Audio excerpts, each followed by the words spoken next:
আজকে আমরা শিখব দিয়ের উচ্চারণ। Let's go. দি দুইভাবে উচ্চারণ হয়। 1. দায়ের পরের শব্দ যখন প্রিয়ঞ্জন বর্ণ অর্থাৎ কনসোনেন্ট দিয়ে শুরু হয়। এক্সাম্পল: দা বুক, ওই বই। দা পেন, ওই কলম। 2.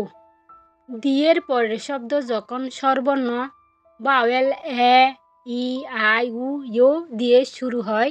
এক্সাম্পল: দি অ্যাপল, ওই আপেল। দি অরেঞ্জ, ওই কমলা। মনে রাখবেন, কনসোনেন্ট দিয়ে শব্দ শুরু হওয়ার আগে দা, ভাওয়েল দিয়ে শব্দ শুরু হওয়ার আগে দি উচ্চারণ হবে। অনেক সময় জোর দিয়ে বলার জন্য আমরা দি ব্যবহার করি। Example: he is the best player, সেই সেরা খেলোয়াড়। আশা করি দিয়ের উচ্চারণ পরিষ্কার বুঝতে পেরেছেন। এখন থেকে অনুশীলন করুন, ভুল হবে না। প্লিজ ভিডিওটা আপনাদের বন্ধুদেরকে শেয়ার করে দেবেন। Thanks for watching, like and subscribe. Goodbye.